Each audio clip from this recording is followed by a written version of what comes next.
بعده ولا رسالة بعده أما بعد فأعوذ بالله من الشيطان الرجيم بسم الله الرحمن الرحيم هو الذي بعث في الأميين رسولا منهم يتلو عليهم آياته ويزكيهم ويعلمهم الكتاب والحكمة وإن كانوا من قبل لفي ضلال مبين وآخرين منهم لما يلحقوا بهم وهو العزيز الحكيم ذلك فضل الله يؤتيه من يشاء والله ذو الفضل العظيم صدق الله مولانا العظيم وبلغنا رسوله النبي الكريم ونحن على ذلك من الشاهدين والشاكرين والحمد لله رب العالمين رب اشرح لي صدري ويسر لي أمري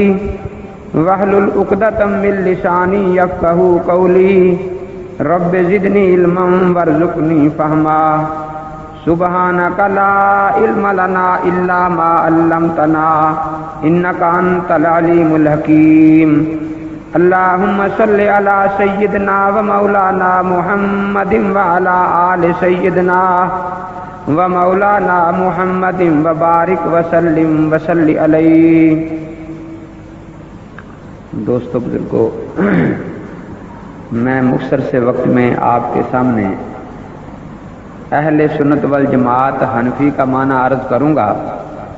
جو آیتیں میں نے آپ کے سامنے پڑھی ہیں یہ سورہ جمعہ کی آیتیں ہیں، جن میں پہلے آقا نامدار حضرت محمد الرسول اللہ صلی اللہ تعالی علیہ وسلم کی تشریف آوری کا تذکرہ ہے، اور پھر آپ کے صحابہ کا ذکر ہے، اور اس کے بعد ایک عظیم پیش گوئی کا ذکر ہے جو سیدنا امام اعظم ابو حنیفہ رحمۃ اللہ تعالی علیہ کے بارے میں ہے۔ تو میں اپنے نام کا معنی اپنی مسجد میں ذکر کرنا چاہتا ہوں۔ ہمارا نام اہل سنت والجماعت ہے۔ یہ نام کس نے رکھا؟ اسی قرآن پاک میں یہ آیت نازل ہوئی کہ میدان قیامت میں لوگ دو قسم کے ہوں گے، ایک وہ جن کے چہرے روشن ہوں گے، یوم تبیض وجوہ و تسود وجوہ، اور دوسرے وہ لوگ ہوں گے جن کے چہرے سیاہ ہوں گے۔ جن کے چہرے روشن ہوں گے وہ جنت میں جائیں گے، اور جن کے چہرے سیاہ ہوں گے وہ دوزخ میں جائیں گے۔ جب یہ آیت کریمہ نازل ہوئی، حضرت ابو سعید خدری رضی اللہ تعالی عنہ اور حضرت عبداللہ بن عمر رضی اللہ تعالی عنہ فرماتے ہیں کہ ہم نے حضرت صلی اللہ تعالی علیہ وسلم سے پوچھا کہ حضرت جن کے چہرے روشن ہوں گے ان کا نام کیا ہے؟ تو آپ نے فرمایا ہم اہل السنت والجماعت، وہ اہل سنت والجماعت لوگ ہیں۔ یہ تفسیر در منصور میں اسی آیت کے تحت علامہ جلال الدین سیوطی رحمۃ اللہ تعالی علیہ نے نقل فرمایا ہے۔ تفسیر ابن کثیر میں حضرت عبداللہ بن عباس رضی اللہ تعالی عنہما کا بھی یہی ارشاد ہے، جب ان سے پوچھا گیا کہ حضرت جن کے چہرے میدان قیامت میں روشن ہوں گے وہ کون لوگ ہیں، تو آپ نے فرمایا کہ وہ اہل سنت والجماعت ہیں۔ میدان کربلا میں سید الشہداء حضرت امام حسین رضی اللہ تعالی عنہ نے جو آخری خطبہ بیان فرمایا ہے، تاریخ کامل ابن اسیر میں وہ درج ہے۔ آپ نے آخری خطبہ میں یہ فرمایا کہ ہمارے نانا حضرت محمد الرسول اللہ صلی اللہ تعالی علیہ وسلم نے ایک دن یہ ارشاد فرمایا کہ حسن اور حسین دونوں بھائی جنت کے نوجوانوں کے سردار ہیں۔ یہ بات تو آپ نے پہلے بھی کئی مرتبہ سنی ہوگی، کیونکہ یہ حدیث کی کتابوں میں بھی آتی ہے۔ اس خطبے میں ایک جملہ اور زیادہ ہے، آپ نے فرمایا کہ نبی اقدس صلی اللہ تعالی علیہ وسلم نے یہ بھی فرمایا کہ تم دونوں بھائی جنت کے نوجوانوں کے سردار ہو، اور یہ بھی فرمایا کہ تم دونوں بھائی اہل سنت والجماعت کی آنکھوں کی ٹھنڈک ہو۔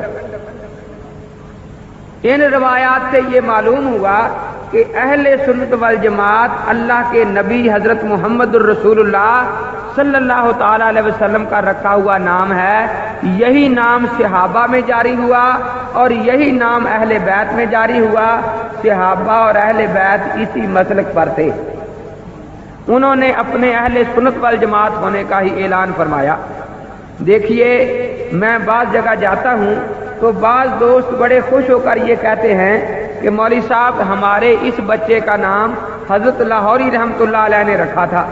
تو انسان خوش ہوتا ہے کہ اللہ کا کوئی نیک آدمی اس کے بچے کا نام رکھے۔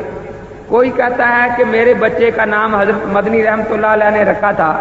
اس بات پر لوگ فخر کرتے ہیں، اور ہمیں اس بات پر فخر ہے کہ ہمارا نام اہل سنت والجماعت دو جہانوں کے سردار سید الاولیاء والانبیاء حضرت محمد الرسول اللہ صلی اللہ تعالی علیہ وسلم کا رکھا ہوا ہے، اور ہمارے علاوہ دوسرے لوگوں نے اپنے نام خود رکھے ہیں۔ یہیں سے ایک بات سوچی جا سکتی ہے کہ جن لوگوں کو اللہ کے نبی کا رکھا ہوا نام بھی پسند نہیں رہا، وہ اگر یہ دعویٰ کریں کہ ہم نبی اقدس صلی اللہ تعالی علیہ وسلم کے کاموں کے محافظ ہیں، تو ان کا یہ دعویٰ قابل سماعت نہیں ہو سکتا۔ اب دیکھنا یہ ہے کہ جب ہمارا نام اہل سنت والجماعت ہے تو کیا یہ کوئی بے معنی سا لفظ ہے کہ جو چاہیں ہم دنیا میں کرتے رہیں پھر بھی ہمارا نام اہل سنت والجماعت ہی رہے؟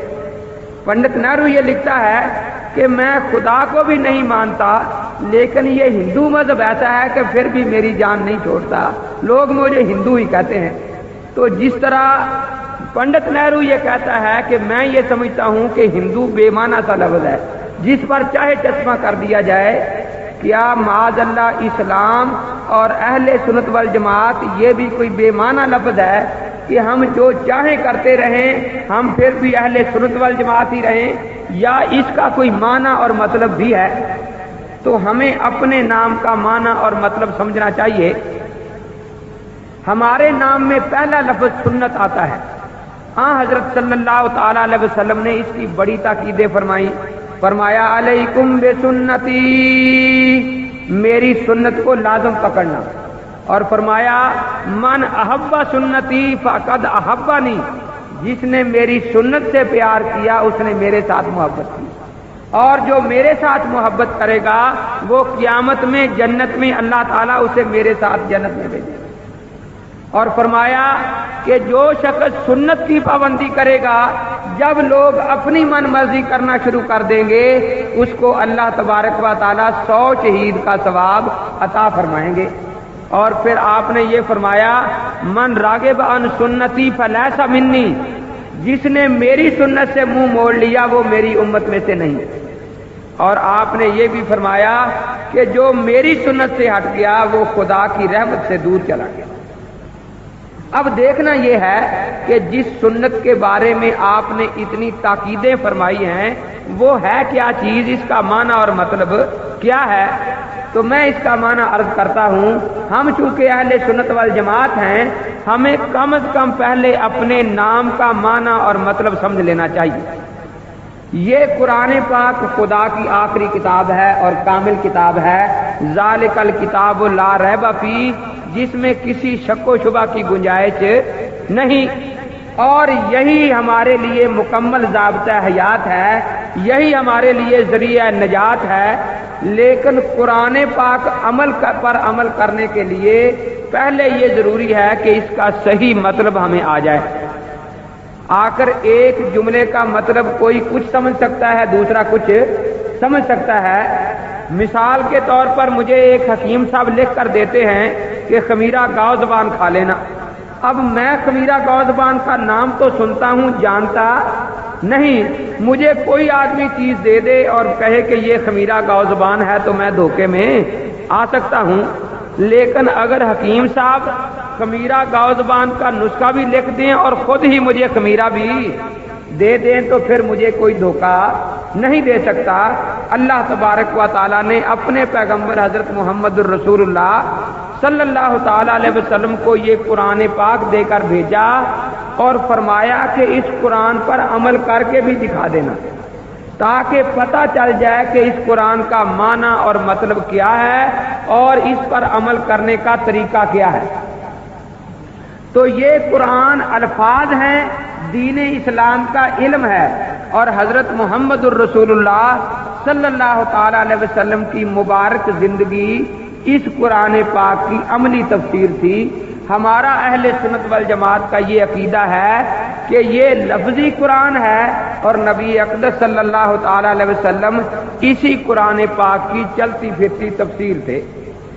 آپ کی نماز اسی قرآن کی تفسیر تھی، آپ کا روزہ اسی قرآن پاک کی تفسیر تھا، آپ کا جہاد اسی قرآن پاک کی تفسیر تھا، آپ کی صلح اسی قرآن پاک کی تفسیر تھی۔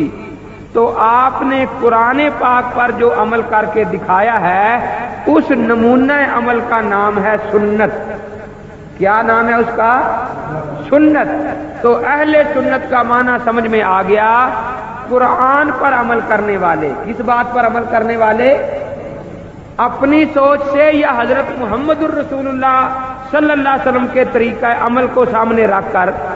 تو اہل سنت کا معنی یہ ہے جو قرآن پر عمل کریں اور نبی اقدس صلی اللہ علیہ وسلم کے نمونہ عمل کو سامنے رکھ کر قرآن پر عمل کریں، ان کو اہل سنت کہتے ہیں۔ اب ایک بات میں آپ سے پوچھتا ہوں، قرآن کامل ہے یا ناقص ہے؟ پھر آپ نے جو نمونہ عمل پیش فرمایا سنت، وہ کامل ہے یا ناقص؟ تو اہل سنت نام کامل ہے یا ناقص ہے؟ کامل ہے۔ پھر اتنا نام کافی تھا، یہ والجماعت کیوں ساتھ جڑا ہوا ہے؟ جب دعویٰ یہ ہے کہ سنت کامل ہے تو نام اتنا کافی نہیں تھا کہ ہم صرف اپنے آپ کو اہل سنت کہلاتے؟ آخر وہ کون سی کمی رہ جاتی ہے جس کو والجماعت کے لفظ میں آپ پورا کر رہے ہیں؟ باقی جتنے فرقوں کے آپ نام دیکھیں وہ ہی کہہ رہے ہیں۔ ایک فریق کہتا ہے کہ ہم قرآن کو کامل سمجھتے ہیں، ہمیں معاذ اللہ نبی پاک کی سنت کی ضرورت بھی نہیں، تو وہ اپنا نام اہل قرآن رکھتا ہے، کبھی وہ یہ نہیں کہتا کہ میں ہوں اہل قرآن والجماعت۔ یہ کبھی سنا آپ نے؟ دوسرا فریق کہتا ہے کہ نبی کی حدیث کامل ہے، وہ اپنا نام صرف اہل حدیث رکھتا ہے، وہ کبھی یہ نہیں کہتا کہ میں ہوں اہل حدیث والجماعت۔ کبھی آپ نے سنا؟ اب دیکھیے ظاہری طور پر بات سمجھ میں یہ آ رہی ہے کہ ان کا نام ان کے دعووں کے مطابق ہے۔ وہ کہتے ہیں قرآن کامل اور نام اہل قرآن بھی کامل، وہ کہتے ہیں حدیث کامل اور نام اہل حدیث بھی کامل۔ آپ کہتے یہ ہیں کہ سنت کامل، لیکن آپ کو اہل سنت نام پر صبر نہیں آیا، آپ کے نام میں اہل سنت کے ساتھ والجماعت کا لاقہ بھی لگا ہوا ہے۔ آخر وجہ کیا ہے کہ یہ کس لیے لفظ ہمارے نام میں ہے؟ تو پہلی بات تو میں یہ عرض کرتا ہوں کہ یہ لفظ والجماعت ہم نے خود اپنے نام میں نہیں لگایا، اللہ کے نبی حضرت محمد الرسول اللہ صلی اللہ تعالی علیہ وسلم نے ہمارے نام میں یہ نام رکھا ہے۔ اور جس طرح پہلے لفظ سنت کے بارے میں تاکیدیں فرمائی ہیں، اسی طرح جماعت کے بارے میں بڑی تاکیدیں فرمائی ہیں۔ فرمایا ہے ید اللہ علی الجماعت، خدا کی رحمتوں کا ہاتھ جماعت پر ہوتا ہے۔ فرمایا علیکم بالجماعت، جماعت کو لازم پکڑنا، جماعت سے علیحدہ نہ ہونا۔ اور آپ نے فرمایا مثال دے کر، عرب کے لوگ بھیڑ بکریاں چرایا کرتے تھے، آپ نے ان کے موافق مثال دی کہ آپ جب ریوڑ چرا رہے ہوں، جو بکری ریوڑ کے اندر رہتی ہے وہ آپ کی نگرانی میں رہتی ہے، اور جو ریوڑ سے نکل کر جنگل میں چلی جائے وہ کسی بھیڑیے کا نوالا بن جائے گی، کوئی چیتا اسے کھا جائے گا، شیر کھا جائے گا، اسے پھر دوبارہ اپنے ریوڑ میں آنا نصیب نہیں ہوتا۔ ہاں حضرت صلی اللہ تعالی علیہ وسلم فرماتے ہیں جب تک تم جماعت میں رہو گے خدا کی رحمت کی نظر میں رہو گے، اور جو جماعت سے علیحدہ ہو گیا، کٹ گیا، اللہ تبارک و تعالی نے ایک شیطان نام کا بھیڑیا چھوڑ رکھا ہے، وہ اس کا نوالا بن جائے گا، اور پھر وہ آگے تو جائے گا، قادیانی بن جائے، منکر حدیث بن جائے، لیکن اسے واپس آنا نصیب نہیں ہو سکتا۔ تو حضرت صلی اللہ تعالی وسلم فرماتے ہیں کہ جو دنیا میں جماعت سے کٹ گیا، میدان قیامت میں بھی اللہ تعالیٰ اسے جماعت سے علیحدہ کر دے گا۔